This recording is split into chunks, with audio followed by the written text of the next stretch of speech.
എന്നെ സംബന്ധിച്ച് ഇതൊരു അടി കേസായിട്ട് എടുക്കാൻ പറ്റില്ല. അടിച്ചാൽ പിന്നെ ഇങ്ങനെയൊന്നും എല്ലാ കാര്യങ്ങളും.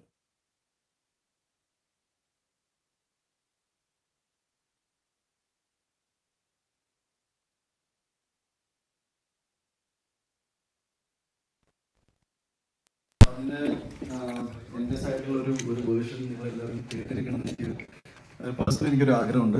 സോ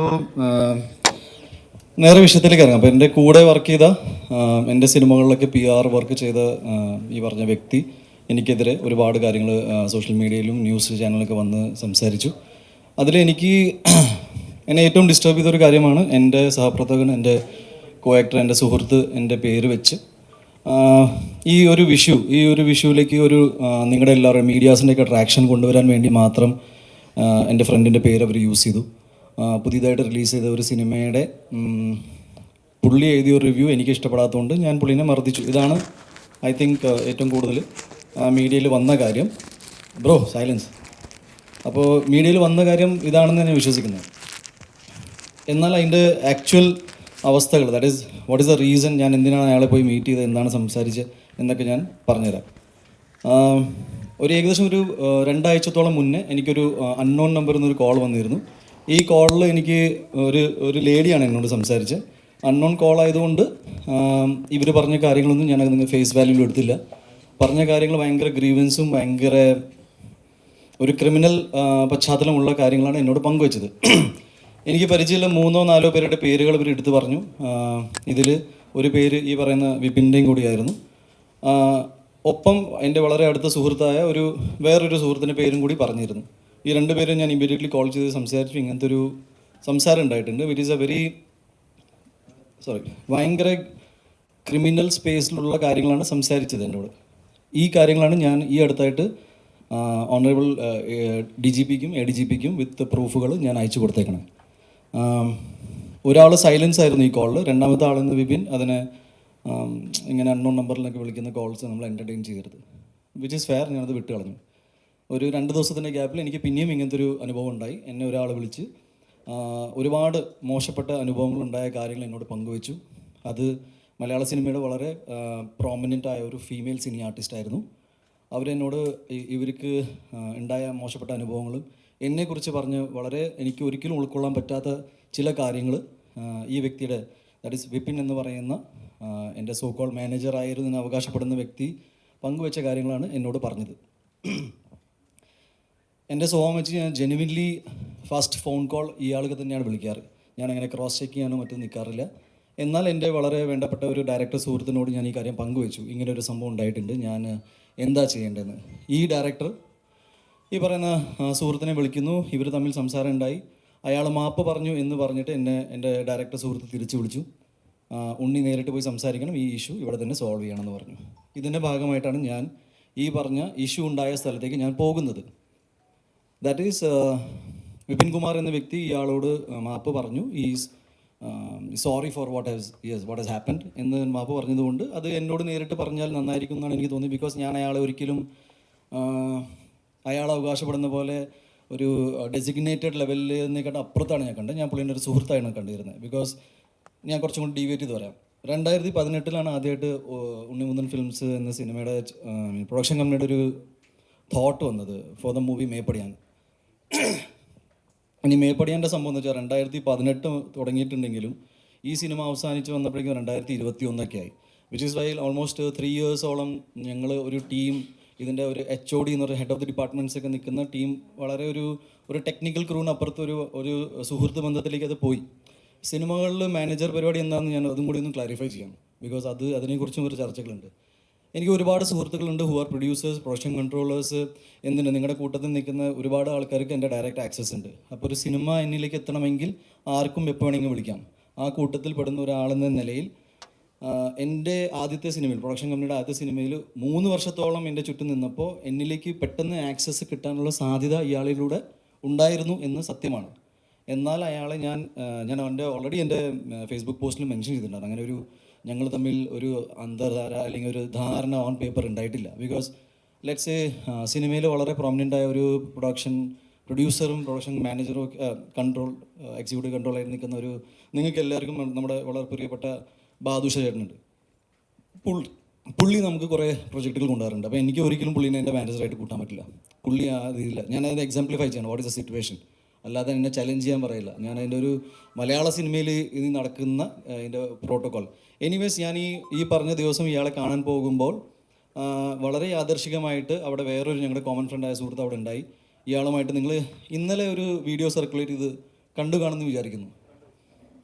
അതിൽ വളരെ മാന്യമായിട്ടാണ് ഞാൻ സംസാരിച്ചുകൊണ്ടിരുന്നത്. അതിൽ വേറെ നിങ്ങളെല്ലാവരും അല്ലെങ്കിൽ ഒരുപാട് മീഡിയാസ് അല്ലെങ്കിൽ കുറേ പേര് ആൻറ്റിസിപ്പേറ്റ് ചെയ്യുന്ന അടി ഉണ്ടായിട്ടില്ല. ഇതൊരു അടി കേസായിട്ട് എടുക്കാൻ ബുദ്ധിമുട്ടുണ്ട്, ബിക്കോസ് അടി ഉണ്ടായിട്ടില്ല. ഞാൻ ആവർത്തിച്ചുകൊണ്ട് പറയാണ്, ആസ് എ വ്യക്തി എന്ന നിലയിൽ ഞാൻ ഇതുവരെ എന്നെ എൻ്റെ 22-ാം വയസ്സിലും 21-ാം വയസ്സിലും കണ്ട ആൾക്കാർ ഇവിടെ ഈ കൂട്ടത്തിലുണ്ട്.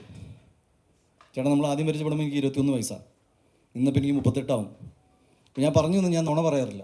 മാത്രമല്ല, എനിക്ക് ചെയ്ത കാര്യങ്ങൾ സമ്മതിക്കാനും മടിയില്ല. അന്ന് ഉണ്ടായ കാര്യങ്ങൾ ഇത്രയേ ഉള്ളൂ. ഇയാൾ വരുന്നു, ഞാൻ ഒന്നുകൂടി റിപ്പീറ്റ് ചെയ്യാം, ഇയാൾ വരുന്നു. പുള്ളി ചെയ്ത കാര്യങ്ങൾ നമുക്ക് പൊറുക്കാൻ പറ്റാത്ത കാര്യങ്ങളായതുകൊണ്ട് ഒരു സുഹൃത്ത് എന്ന നിലയിൽ എനിക്ക് അറിയണമെന്നുണ്ടായിരുന്നു എന്ത് അവസ്ഥയിലാണ് ഇയാൾ ഇത്രയും മോശപ്പെട്ട കാര്യങ്ങൾ നമ്മളെക്കുറിച്ച് സംസാരിക്കുന്നത്. എൻ്റെ സുഹൃത്തായ മറ്റേ ഡയറക്ടർ പറഞ്ഞു ഇയാൾ ഓൾറെഡി അപ്പോളജറ്റിക് ആണെന്ന്. ഒരു ഹീറ്റഡ് ആർഗ്യുമെൻ്റിൻ്റെ ഭാഗമായിട്ട് ഇയാളോട് കൂളിംഗ് ഗ്ലാസ് എന്ന് വെച്ചാൽ ഞാനിപ്പോൾ ഇവിടെ നിങ്ങളോട് മുന്നിൽ കൂളിംഗ് ഗ്ലാസ് ഇരുന്ന് സംസാരിച്ച് കഴിഞ്ഞാൽ you will feel insulted, because ഞാനൊരു സീരിയസ് കാര്യം സംസാരിക്കാൻ വരികയാണ്. നിങ്ങൾ ആ സൈക്കോളജിക്കൽ സാധനം മനസ്സിലാക്കുന്നെന്ന് ഞാൻ വിചാരിക്കുന്നു. എനിവേസ്, ഒരു ഹീറ്റഡ് ആർഗ്യുമെൻറ്റ് ഞാൻ ഈ കൂളിംഗ് ഗ്ലാസ് വലിച്ചെറിഞ്ഞു, സത്യമാണ്. പുള്ളി പേടിച്ചിട്ട് കുറച്ച് നേരത്തിന് കരഞ്ഞിട്ട് പുള്ളി മാപ്പ് പറഞ്ഞ് പോയി. ആ കൂട്ടത്തിൽ അവിടെ ഉണ്ടായ ഞങ്ങളുടെ വളരെ കോമൺ ആയ ഒരാൾ, പുള്ളിക്ക് ഈ വിഷയം എന്താണെന്ന് പോലും അറിയാത്ത ഒരാളാണ്. അത് പോലീസിൻ്റെ അടുത്ത് മൊഴി പറഞ്ഞിട്ടുണ്ട്. പുള്ളി പറഞ്ഞ മൊഴിയിൽ ഞാൻ മനസ്സിലാക്കുന്നത് സത്യസന്ധമായിട്ട് പറഞ്ഞ കാര്യങ്ങളാണ്. ഒരു കുറ്റം ഇയാളുടെ ഭാഗത്തു നിന്നായിട്ടുണ്ട്, അത് പുള്ളി സമ്മതിച്ചു. അത് ഉണ്ണിയോട് ഞാൻ ആകെ ചോദിച്ചത് ഒരു റിട്ടേൺ അപ്പോളജിയാണ്. എന്താണെന്ന് വെച്ചാൽ ഇതിൽ ഉണ്ടായ പ്രോബ്ലംസ് എല്ലാം എനിക്ക് ഭാവിയിൽ ബുദ്ധിമുട്ടുണ്ടാക്കുന്ന പ്രോബ്ലംസാണ്. അപ്പോൾ എന്നെ ഇതിൽ നിന്ന് ഒഴിവാക്കി തരണം എന്ന് മാത്രമാണ് പറഞ്ഞത്. മാത്രമല്ല, ഇനി അങ്ങോട്ട് നമുക്ക് മുന്നോട്ട് ഒരുമിച്ച് വർക്ക് ചെയ്യാൻ പറ്റില്ല, ബിക്കോസ് ഒരു ടെക്നീഷ്യൻ ലെവലിൽ മാത്രമല്ല ഒരു വ്യക്തി എന്ന നിലയിൽ എനിക്ക് പുള്ളിയോടൊപ്പം വർക്ക് ചെയ്യാൻ ബുദ്ധിമുട്ടാണ്. എന്നാൽ ഇതൊരു പബ്ലിക് ഡൊമൈനിൽ പോയിട്ട് പുള്ളിനെ ഡിഫെയിം ചെയ്യാനോ മറ്റു കാര്യം ചെയ്യാനോ നമ്മൾ നിൽക്കുന്നുണ്ടായിരുന്നു, ബിക്കോസ് ഞങ്ങളെല്ലാവരും സുഹൃത്തുക്കളാണ് ആയിരുന്നു എന്ന് പറയാം. ഒരു വൈകുന്നേരം ആയപ്പോഴേക്കും ഇതിൽ വളരെ ബുദ്ധിമുട്ടുണ്ടാക്കുന്ന കാര്യം എന്ന് വെച്ചാൽ ഒരുപാട് പേര്, എന്നെ വ്യക്തിപരമായിട്ട് അറിയുന്ന ഒരുപാട് പേര് ഈ ഇഷ്യൂ മറിച്ചിട്ട് വേറെ കൂടി കാര്യം പറയാം. ഓൾറെഡി ഒരു ഫീമെയിൽ സിനി ആർട്ടിസ്റ്റിനെ കുറിച്ച് പറഞ്ഞു കഴിഞ്ഞു. ഓൾറെഡി എനിക്ക് തോന്നുന്നു ഒരു 2-3 മാസം മുന്നേ തന്നെ വളരെ പോപ്പുലറായ വേറെ ഫീമെയിൽ സിനി ആർട്ടിസ്റ്റ് ഫെഫ്കേലോ എവിടെയോ ഒരു കംപ്ലൈൻറ്റ് ആൾക്കാരുടെ എതിരെ ഉണ്ട്. ഇതൊരു റിപ്പീറ്റഡ് ഒഫൻസാണ്. എന്ന് വെച്ചാൽ ഞാൻ പറഞ്ഞു വന്നത് ഫേസ് വാല്യൂവിൽ ഒരാൾ പറഞ്ഞ കാര്യങ്ങൾ, ദാറ്റ് ഈസ് എൻ്റെ അടുത്ത സുഹൃത്തായ ടോവിനോടെ പേര് പറഞ്ഞിട്ട് ഞാൻ ഇയാളുടെ സിനിമയെ മോശപ്പെട്ട രീതിയിൽ സംസാരിച്ചു അടിച്ചു എന്നൊക്കെ പറഞ്ഞാൽ ഇത് കംപ്ലീറ്റ്ലി ഒറിജിനൽ ഇഷ്യൂന്ന് ട്രാക്ഷൻ മാറ്റാൻ വേണ്ടി മാത്രം ഉണ്ടാക്കിയൊരു കഥയാണ്. എൻ്റെ പ്രോബ്ലം എന്താണെന്ന് വെച്ചാൽ ആക്ച്വൽ ഇഷ്യൂ ആരും ഇതുവരെ ഡിസ്കസ് ചെയ്തിട്ടില്ല. ഞാൻ എന്തിനാണ് ഇയാളോട് സംസാരിക്കാൻ പോയത്, എന്താണ് എനിക്ക് ഇഷ്യൂ ഉണ്ടായത്. എനിക്ക് തോന്നുന്നു ഞാൻ ഒരാളുമായിട്ട് വഴക്കുണ്ടാക്കുന്നതിൽ ഒരു ന്യൂസ് വാല്യൂ ഇല്ലാത്തതുകൊണ്ട് ഡെഫിനറ്റ്ലി ഒരു 2 താരങ്ങൾ തമ്മിൽ ഫൈറ്റ് ഉണ്ടാക്കി കഴിഞ്ഞാൽ കുറച്ചും കൂടി രസകരമായിരിക്കും. ഞാൻ മനസ്സിലാക്കിയത് ഇയാൾക്ക് ഏതെങ്കിലും രീതിയിൽ നമുക്ക് ലീഗലി ഫൈറ്റ് ചെയ്യണമെന്ന്, അല്ലെങ്കിൽ ഈ സോഷ്യൽ മീഡിയയിൽ ഇരുന്നിട്ട് എൻ്റെ വ്യക്തി ജീവിതത്തെക്കുറിച്ചും എൻ്റെ മാനസികാവസ്ഥയെക്കുറിച്ചും എൻ്റെ സിനിമാ ജീവിതത്തെക്കുറിച്ചും ഞാൻ എന്ന വ്യക്തിയെക്കുറിച്ചും ഇങ്ങനെ നോൺ സ്റ്റോപ്പ് ഡിഫെയിം ചെയ്യാനുള്ള കാര്യങ്ങൾ എന്താണെന്ന് എനിക്ക് മനസ്സിലായിട്ടില്ല. ഇതുവരെ ഒരു ഇഷ്യൂ എന്താണെന്ന് പുള്ളി അഡ്രസ്സ് ചെയ്തിട്ടില്ല. ഞാൻ പറഞ്ഞു വന്നത് കംപ്ലീറ്റ്ലി ഫാബ്രിക്കേറ്റഡ് ആണ്. പറഞ്ഞ ഓരോ കാര്യങ്ങളും ഞാൻ നിഷേധിക്കുന്നു. എന്നെ സംബന്ധിച്ച് നടന്ന കാര്യങ്ങൾ ഇതാണ്. ഇതൊരു വളരെ മോശപ്പെട്ട കാര്യം പുള്ളിയുടെ ഭാഗത്ത് നിന്ന് ഉണ്ടായതുകൊണ്ട് അത് വിത്ത് പ്രൂഫ് പിടിക്കപ്പെട്ടു. ഇനി ഞാൻ ഈ പറയുന്ന ആൾക്കാർ ആരാണ്, ചുമ്മാ നിങ്ങളുടെ മുന്നിൽ ഒരു മലയാളം ഫിലിം ഇൻഡസ്ട്രിയിലെ ടോപ്പ് എന്താ പറയുക ഏറ്റവും പ്രോമിനൻ്റ് ആയ ഹീറോയിൻസിൻ്റെ പേര് വെച്ചിട്ട് ഞാൻ ഇവിടുന്ന് ഇറങ്ങി പോകുന്നില്ല. നിങ്ങൾക്ക് വേണമെങ്കിൽ ഇവിടെ ഇരുന്നിട്ട് അമ്മ അസോസിയേഷനിലേക്കും ഫെഫ്കയിലേക്കും ഫോൺ വിളിച്ച് ചോദിക്കാം ഇങ്ങനത്തെ പരിപാടി ഉണ്ടായിട്ടുണ്ടോ എന്ന്. ഞാനിപ്പോഴും പറയാണ്, you can cross check right now. ഒരു കാര്യം കൂടി എനിക്ക് നിങ്ങളുടെ വളരെ സാർ, നിങ്ങളൊരു പോലീസ് സ്റ്റേഷനിൽ വിളിച്ചിട്ട് ഒരു ഫോൺ കോളൊക്കെ ഹൈദരലി സാർ നിങ്ങളൊരു പോലീസ് സ്റ്റേഷനിൽ വിളിച്ചു, ഒരു പോലീസ് ഓഫീസറിൻ്റെ വോയിസൊക്കെ പുറത്തു വിട്ടു. അങ്ങനെ പുറത്തു വിടാൻ പറ്റുമെന്ന് എനിക്കറിയില്ല. പക്ഷേ ഇന്ന് എനിക്ക് ബെയിൽ പോലും എടുക്കേണ്ട ആവശ്യം ഉണ്ടായിരുന്നില്ല ഈ കേസിൽ. അതെന്തുകൊണ്ടെന്ന് വെച്ചാൽ ആ വീഡിയോയിൽ എല്ലാവരും പലതും കണ്ടു കാണും, ഒന്നും ഇല്ലാത്തതുകൊണ്ടാണ്. ഞാൻ ചോദിക്കുന്നത്, ഒരു വിഷയം പോലും അറിയാതെ ഇങ്ങനെ അതൊരു പോലീസ് ഓഫീസർ ആയിരുന്നു എന്ന് പോലും എനിക്ക് സംശയമുണ്ട് ഇപ്പോൾ. ബിക്കോസ് അങ്ങനെ ഒരു പോലീസ് ഓഫീസർ ആണെങ്കിൽ ഇല്ലാത്ത കാര്യം എവിടുന്ന് കണ്ടു എന്നാണ് ഞാൻ ചോദിക്കുന്നത്. ബിക്കോസ് എൻ്റെ എക്സ്പ്ലനേഷൻ ഞാൻ നേരത്തെ പറഞ്ഞിരുന്നു. ഈ കൂളിംഗ് ഗ്ലാസ് വലിച്ചെറിയുന്ന കഥ ഞാൻ നേരത്തെ പറഞ്ഞതാണ്. ചെയ്ത കാര്യം സമ്മതിക്കാൻ എനിക്കൊരു മടിയില്ല. ഒരു ബേസിക് റീസർച്ച് എന്നൊരു സാധനം ഉണ്ടല്ലോ, ദാറ്റ് ഈസ് നിങ്ങൾ ഒരു വ്യക്തിനെ ഇങ്ങനെ പബ്ലിക്കലി കില്ല് ചെയ്യുന്ന രീതിയിൽ എനിക്ക് മനസ്സിലായില്ല. ബിക്കോസ് എനിക്ക് നിങ്ങളിൽ നിന്ന് ചെറിയ പ്രതീക്ഷകളുണ്ടായിരുന്നു. എന്തുകൊണ്ടെന്ന് വെച്ചാൽ ഈ പുള്ളി ഫെഫ്കയിലും മെമ്പർ പോലും അല്ല. ഒരു ബേസിക് റീസർച്ചിൻ്റെ ഭാഗമായിട്ട് എല്ലാ ഇൻ്റർവ്യൂസിലും ഫെഫ്കയിലും മെമ്പറാണെന്ന് പറയുന്ന ബ്ലേറ്റൻ്റ്ലി നുണ പറയുന്ന ഒരാളുടെ വാക്കുകൾ കേട്ടിട്ട് നിങ്ങൾ, എനിക്കറിയില്ല, എനിക്ക് ഈ നടനെ വിളിക്കേണ്ടി വന്നു. ഞാൻ എൻ്റെ ലൈഫിൽ എക്സ്പ്ലനേഷൻ കൊടുക്കാത്ത ആളാണ്. ഞാനിപ്പോൾ വന്നത് എന്താണെന്ന് വെച്ചാൽ ഈ 2 ദിവസത്തിൽ ഈ പറയുന്ന ആൾക്കാർ എല്ലാവരും വന്നിട്ട് ഇതിൻ്റെ സത്യാവസ്ഥകൾ പറയും, എന്നെ ഇതിൽ നിന്ന് പുറത്താക്കുമെന്ന് ഞാൻ വിശ്വസിച്ചു. ബിക്കോസ് ഇവരെല്ലാവരും എൻ്റെ ഒരു പോയിന്റിൽ വളരെയധികം അടുത്തുള്ള ഫ്രണ്ട്സായിരുന്നു. ഇതാരും ചെയ്യാത്തതുകൊണ്ടും ഇതിൽ കേസ് എന്താണെന്ന്, ബിക്കോസ് നിങ്ങളെല്ലാവരും എടുക്കുന്ന ന്യൂസ് തന്നെയാണ് ഞാനും കേട്ടുകൊണ്ടിരിക്കുന്നത്. എൻ്റെ ഒറ്റ കോൺഫിഡൻസ് എന്ന് വെച്ചാൽ ഞാൻ ഇയാളെ തൊട്ടിട്ടില്ല. സംസാരം ഉണ്ടായിട്ടുണ്ട്, സംസാരം വളരെ ഇമോഷണലായിരുന്നു, ഞാൻ വളരെ വിഷമത്തിലായിരുന്നു. അവിടെ നിൽക്കുന്ന ആൾ പോലീസിൻ്റെ അടുത്ത് മൊഴിയും കൊടുത്തിട്ടുണ്ട്, സംസാരിച്ചിട്ടുണ്ട്. ഞാൻ പറഞ്ഞു വന്നത്, ഇങ്ങനെ ഒരാളെ ജസ്റ്റ് മേ ബി നിങ്ങളുടെ കൂട്ടത്തിൽ നിന്നൊരു ആളായതുകൊണ്ടും PR ചെയ്യുന്ന ഒരു ആൾ, നിങ്ങളെല്ലാവരും PR ഏജൻസീസും റിപ്പോർട്ടിങ്ങും എല്ലാം ചെയ്യുന്ന ഒരാളായതുകൊണ്ടാണോ ഇങ്ങനെ ഞാൻ ഉണ്ണിമുകുന്ദൻ ഇങ്ങനൊരു വ്യക്തിയാണ്. ഞാൻ ഉണ്ണിമുകുന്ദനെ കുറിച്ച് കുറച്ച് കാര്യങ്ങൾ പുള്ളി ചൂണ്ടിക്കാണിച്ച ചില കാര്യങ്ങൾ ഞാൻ പറഞ്ഞുതരാം. എൻ്റെ സ്വഭാവത്തിൻ്റെ പ്രശ്നം എന്താണ്? എൻ്റെ സ്വഭാവത്തിൻ്റെ പ്രശ്നം, ഞാൻ ആരോട് എന്ത് ചെയ്തു എന്നാണ് ഈ പറയുന്നത്. എൻ്റെ വ്യക്തി ജീവിതത്തിലുണ്ടായ എല്ലാവർക്കും, സാധാരണ ഒരു മനുഷ്യൻ്റെ ജീവിതത്തിൽ ഉണ്ടാകുന്ന പ്രശ്നങ്ങൾ എനിക്ക് വേറെ രീതിയിൽ വന്നു. ഞാനത് ഫേസ് ചെയ്തു. ഞാൻ കേരളത്തിൽ നിന്ന് തന്നെ നിങ്ങൾ പറയുന്ന സമയത്ത് ഞാൻ കോടതിയിലും പോയിട്ടുണ്ട്, മീഡിയയുടെ മുന്നിൽ വന്നിട്ടുണ്ട്, ഓരോ ചോദ്യത്തിന് ഉത്തരം നിന്നിട്ടുണ്ട്. ഞാൻ എവിടെയാണ് ഓടിപ്പോയത്? എന്താണ് എൻ്റെ ലൈഫിലുണ്ടായ പ്രശ്നങ്ങൾ? വേറെ ഐ ഡോണ്ട് നോ റിയലി. ഞാൻ ടു ബി ഓണസ്റ്റ്, ഇത് കേസായിട്ട് മുന്നോട്ട് പോകുന്നതുകൊണ്ട് ഞാൻ പൂർണ്ണമായിട്ട് പിന്തുണ കേസിനും ഇതിൻ്റെ ഇൻവെസ്റ്റിഗേഷൻ്റെ ഭാഗമായിട്ട് നടക്കുന്ന എല്ലാ കാര്യങ്ങൾക്കും ഞാൻ കൊടുക്കും. അതുപോലെ തന്നെ അമ്മ അസോസിയേഷനും ഫെഫ്കയുടെ സൈഡിൽ നിന്ന് ഉണ്ടാകുന്ന മീറ്റിങ്ങിൽ ഞാൻ പങ്കെടുക്കും.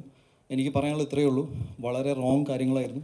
മലയാള സിനിമയുടെ ചരിത്രത്തിൽ ആദ്യമായിട്ടായിരിക്കും ഇങ്ങനെ ഒരു സംഭവം നടക്കുക. ഞാനിങ്ങനെ പണ്ട് കേട്ടിട്ടുണ്ട്, പക്ഷേ ഇങ്ങനെ നടന്മാരെ തമ്മിൽ തല്ലിപ്പിച്ച് അത് ഒരു ഫാബ്രിക്കേറ്റഡ് വാർത്തയാണെന്ന് അറിഞ്ഞിട്ടും. ഇനി എൻ്റെ ഇതിൽ ഏറ്റവും വലിയ സങ്കടകരമായ കാര്യം എന്ന് വെച്ചാൽ, ഇതിൽ എൻ്റെ ഒരുപാട് സുഹൃത്തുക്കൾക്ക് ഇത് ടൊവിനോ മാറ്റർ വളരെയധികം ഫേക്കാണെന്ന് അറിയാം. എല്ലാവർക്കും അറിയാം, ഇതിൽ ഇൻവോൾവ് ആയ എല്ലാവർക്കും അറിയാം. ആരും അത് സമ്മതിക്കുന്നില്ല. ബിക്കോസ് അത് എന്നോടുള്ള വൈരാഗ്യം, ഇയാളുടെ മാറ്ററിൽ അത് ഉപയോഗിച്ചവർ. എനിക്ക് അതിൻ്റെ റീസൺസ് കേട്ടിട്ട് നിങ്ങളുമായിട്ട് പങ്കുവയ്ക്കാൻ പോലുള്ള മാറ്റർ പോലും അല്ല എന്നാണ് ഞാൻ വിശ്വസിക്കുന്നത്. ഞാൻ ആ ഡിഗ്നിറ്റി മെയിൻറ്റെയിൻ ചെയ്യുക ആസ് എൻ ഇൻഡിവിജ്വൽ. ബിക്കോസ് ഒരു സിനിമാ നടൻ എന്നതിൽ ഞാൻ എൻ്റെ വ്യക്തി ജീവിതത്തിൽ നടക്കുന്ന കാര്യങ്ങൾ അന്വേഷിക്കാൻ എൻ്റെ അച്ഛനമ്മ ഇപ്പോൾ ജീവിച്ചിരിക്കുന്നുണ്ട്. അവരില്ലാത്ത സമയത്ത് നമുക്ക് ആലോചിക്കാം. അല്ലെങ്കിൽ അല്ലാത്ത കാര്യങ്ങളിൽ പിന്നെ ഉണ്ണി പറഞ്ഞിട്ട് അത് ചെയ്തു എന്ന് പറയുന്നത് വളരെ റോങ് ആയ കാര്യങ്ങളാണ്. എൻ്റെ പ്രൊഫഷണൽ ലൈഫിൽ നടക്കുന്ന കാര്യങ്ങളെക്കുറിച്ച് ഇയാൾക്ക് ഒരു ബോധവും ഇല്ല, ഒരു ഐഡിയ ഇല്ല എന്ന് പറയുമ്പോൾ തന്നെ ഞാൻ പറയുന്നു, അയാളൊരു മാനേജർ കപ്പാസിറ്റിയിൽ നിൽക്കുന്ന ഒരാളല്ലാത്തതുകൊണ്ടാണ്. ഞാൻ വർഷത്തിൽ 5 പണം ചെയ്യുന്ന ആളല്ല. എനിക്ക് എൻ്റെ ഇഷ്ടത്തിന് ഞാൻ ആഗ്രഹിക്കുന്ന പോലെ സിനിമകൾ ചെയ്യാനുള്ള സ്പേസ് ആയതുകൊണ്ട് ഞാൻ എൻ്റെ സമയം എടുത്തിട്ട് ഞാൻ ഇതൊക്കെ സമയം അനുസരിച്ച് ഞാൻ നിങ്ങളുമായിട്ട് പങ്കുവയ്ക്കും. ഒരു സിനിമയ്ക്ക് അതിൻ്റെതായ സമയമുണ്ട്, റിലീസിന് സമയമുണ്ട്. ഞാൻ ചെയ്യാൻ പോകുന്ന സിനിമകൾ എന്താണെന്ന് ഞാൻ നിങ്ങളുമായിട്ട് പങ്കുവയ്ച്ചില്ലെങ്കിൽ ഞാൻ ആരുമായിട്ട് പങ്കുവയ്ക്കുന്നതാണ് ഞാൻ ചിന്തിക്കുന്നത്. So I really feel that ഞാൻ പറയേണ്ട എല്ലാ കാര്യങ്ങളും കവർ ചെയ്തതെന്ന് തോന്നുന്നു. പിന്നെ വധഭീഷണി തൊട്ട് പെണ്ണ് കേസ് തൊട്ട് അതേപോലെ തന്നെ ഈ തമ്മിൽ ഇങ്ങനത്തെ കുറേ ഇഷ്യൂസാണ് ആ ഫോൺ കോളിൽ എനിക്ക് വന്നത്. ഈ കാര്യങ്ങൾ അത്രയും സീരിയസ് ആയതുകൊണ്ടാണ് ഞാൻ പറഞ്ഞ പോലെ DGPക്കും ADGPക്കും അയച്ചു കൊടുത്തത്. നാളെ മറ്റന്നാൾ ഏതെങ്കിലും പെണ്ണ് കേസ് വന്നു കഴിഞ്ഞാൽ ഞാൻ പിന്നെ വന്നിരിക്കും. ബട്ട് നാം എനിക്ക് പേടിയുണ്ട്. സാധാരണ ഉണ്ണിമെന്ന് അങ്ങനെ പറയാറില്ല, പക്ഷേ എന്നെ കുത്തിക്കൊല്ലുന്നും എന്നെ വധഭീഷണി നടത്തുന്നു. പിന്നെ ഈ ആൾക്കാർ തമ്മിൽ ഡിഫേമേഷൻ എനിക്ക് മനസ്സിലാവുന്നില്ല. ഒരാളുടെ ഇമേജ് ടാർണിഷ് ചെയ്തിട്ട് എന്നിട്ട് നാഷണൽ ലെവലിൽ വരെ ഇങ്ങനെ കൊണ്ടുപോവുക.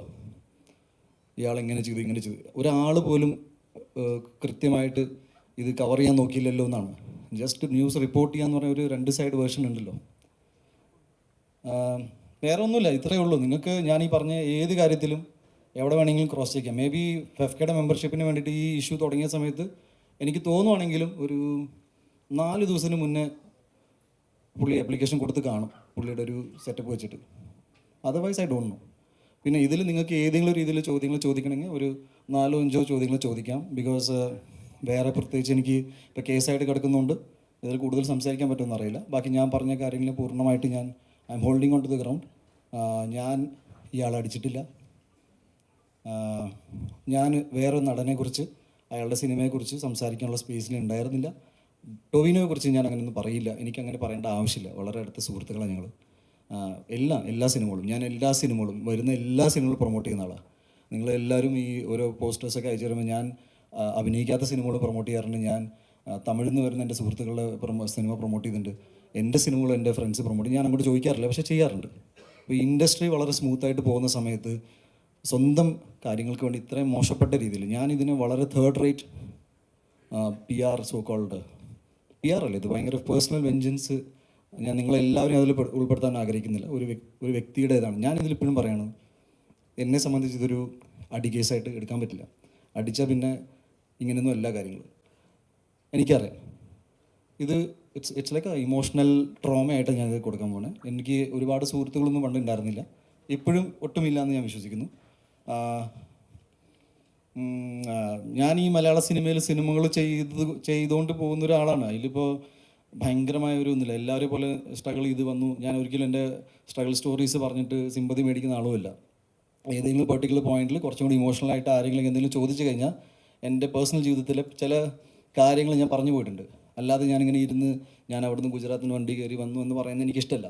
ഒരു വ്യക്തിയുടെ ജീവിതത്തിൽ പല സ്ട്രഗിൾസ് ഉണ്ടാവും. എൻ്റെ കുറച്ച് ഡിഫറെൻറ്റ് കൈൻഡ് ഓഫ് ലൈഫാണെന്ന് ഞാൻ വിശ്വസിക്കുന്നു. ഇന്ന് സുഹൃത്തുക്കളില്ല. പറഞ്ഞു കേട്ടിട്ടുണ്ട് സിനിമകൾ അങ്ങനെ സുഹൃത്തുക്കൾ ഉണ്ടാവാറില്ല. എന്നെ സംബന്ധിച്ച് അത് സിനിമയിൽ നിന്ന് പോയ സുഹൃത്തല്ല, വ്യക്തി ജീവിതത്തിൽ നിന്ന് പോയ സുഹൃത്തുക്കളാണ്. ഞാൻ ഇപ്പോഴും പറയുന്നു, എനിക്ക് ഇതിനെക്കുറിച്ച് ഇതാണ് പറയാനുള്ളത്. ഇനി നിങ്ങൾക്ക് എന്തെങ്കിലും ചോദ്യങ്ങൾ ചോദിക്കുകയാണെങ്കിൽ, ഞാൻ ഏതെങ്കിലും മാറ്റർ മിസ് ചെയ്തിട്ടുണ്ടെങ്കിൽ നിങ്ങൾ ചൂണ്ടിയിടാം, ഞാൻ അതിനെക്കുറിച്ച് കൃത്യമായിട്ട് പറയാം. ഇത് ക്രോസ് ചെക്ക് ചെയ്യാൻ നിങ്ങൾക്ക് അമ്മ അസോസിയേഷനിൽ വിളിക്കാം, FFKയിൽ വിളിക്കാം, ഞാൻ ഇവിടെ തന്നെ ഇരിക്കുന്നുണ്ട്. നിങ്ങൾക്ക് ചോദ്യങ്ങളില്ലെങ്കിൽ വേണമെങ്കിൽ ഫോൺ കോൾ അറ്റൻഡ് ചെയ്തിട്ട് പോകാം. ബിക്കോസ് ഞാനിത് ആദ്യത്തെ അവസാനത്തെ ഇൻ്റർവ്യൂ ആയിട്ടാണ് കാണുന്നത്. ഈ മാറ്ററിനെ കുറിച്ച് ഇത് വളരെ സില്ലി ആയിട്ടാണ് ഞാൻ ഇതിനെ എടുക്കാൻ പോകുന്നത്. എന്നെ ഞാനാക്കി മാറ്റിയത് കേരളത്തിലെ സമൂഹത്തിലെ ജനങ്ങളാണ്. എൻ്റെ സിനിമകൾ വിജയിക്കുന്നതിൻ്റെ ഒറ്റ കാരണം സിനിമ ഇഷ്ടപ്പെടുന്ന ആൾക്കാർ സിനിമ കണ്ട് കൈയടിച്ചുകൊണ്ട് മാത്രമാണ്. എനിക്ക് ലോബിയില്ല, എനിക്ക് ഗോഡ് ഫാദറില്ല, ഒന്നുമില്ല. ഞാൻ ഉണ്ണിമുകുന്ദൻ ഫിലിംസ് എന്ന ബാനറിൽ സിനിമ ഇറക്കുമ്പോൾ കഷ്ടപ്പെട്ട് പണിയെടുത്ത് സിനിമകൾ ഇറക്കുന്ന ഒരാളാണ്. നിങ്ങളിൽ ഒരുപാട് പേര് ഇവിടെ സിനിമയിൽ കയറാൻ ആഗ്രഹിക്കുന്നുണ്ടാവും. നിങ്ങൾക്ക് ഒരാൾക്കും എൻ്റെ ഒരു അവസ്ഥ വരാതിരിക്കട്ടെ. ബിക്കോസ് ഇങ്ങനെയൊന്നുമല്ല നിങ്ങളുടെ എനർജി പോകേണ്ടത്. എൻ്റെ വ്യക്തി ജീവിതത്തിൽ തന്നെ എൻ്റെ ഒരുപാട് ടൈം ഈ ആവശ്യമില്ലാത്ത പ്രശ്നങ്ങളിൽ സോൾവ് ചെയ്ത് ഒരുപാട് പോയിട്ടുണ്ട്. ഞാൻ എങ്ങനെയെങ്കിലും ഞാൻ കുറച്ച് അംബീഷ്യസ് ആണ്. എൻ്റെ വർക്കിംഗ് സ്റ്റൈൽ കുറച്ച് അഗ്രസീവാണ്. അഗ്രസീവ് എന്ന് പറഞ്ഞാൽ എൻ്റെ the way I work is aggressive. ഞാൻ ആൾക്കാരോട് അഗ്രസീവ് അല്ല. എൻ്റെ കൂടെ ആളില്ല എന്ന് പറഞ്ഞു അരുൺ. ഇത് അരുണാണ്, ഞാൻ ജസ്റ്റ് പറയാം. എത്ര വർഷമായി? കഴിഞ്ഞ 10 വർഷമായിട്ട് എൻ്റെ കൂടെ എൻ്റെ എല്ലാ സിനിമകളിലും എൻ്റെ കൂടെ വർക്ക് ചെയ്യുന്ന ഒരാളാണ് അരുൺ നായർ. അരുണിനെ നിങ്ങൾക്ക് പരിചയം ഉണ്ടാവില്ല, ബിക്കോസ് നിങ്ങളെ പോപ്പുലറായിട്ട് ഇവിടെ എറണാകുളം ഭാഗത്ത് താമസം ഇല്ലാത്തത് കൊണ്ട് നിങ്ങളുടെ വീഡിയോസിൽ മുഖം കാണിക്കുന്നില്ല. സോഷ്യൽ മീഡിയയിൽ വരാത്ത ആൾക്കാർ എൻ്റെ കുടുംബത്തിൻ്റെ ജീവിതത്തിൽ ഇല്ല എന്ന് പറയുന്നതിൽ തെറ്റാണ്. നിങ്ങളുടെ വീഡിയോസിൽ പെടുന്ന ആൾക്കാർ ഇവിടെ എറണാകുളത്ത് താമസിക്കുന്ന ആരാണെങ്കിലും വീഡിയോസിൽ പെടും. എൻ്റെ അച്ഛനമ്മ ഒറ്റപ്പാത എന്ന് വെച്ചാൽ അവർ വീഡിയോസിൽ വരാത്തതുകൊണ്ട് എനിക്ക് അച്ഛനും അമ്മ ഇല്ലാത്തതുകൊണ്ടാണോ? മനസ്സിലായോ? എറണാകുളം എന്ന് പറഞ്ഞാൽ എൻ്റെ ജീവിതമല്ല. എറണാകുളത്തിൽ സിനിമകൾ നടക്കുന്നുണ്ട്, അതുകൊണ്ട് ചില പരിപാടികളിൽ ഇങ്ങോട്ട് ആവശ്യപ്പെടും. ഞാൻ വന്നോട്ടെ എന്ന് പറഞ്ഞാൽ ഞാൻ എല്ലാവരും ഭയങ്കര വെൽക്കമിങ് ആയിട്ട് എടുക്കുന്ന ആളാണ്. ഞാൻ വേറെ ഒന്നും മിസ്സാക്കിയിട്ടില്ല എന്ന് വിചാരിക്കുന്നു. ചോദ്യങ്ങളാവാം.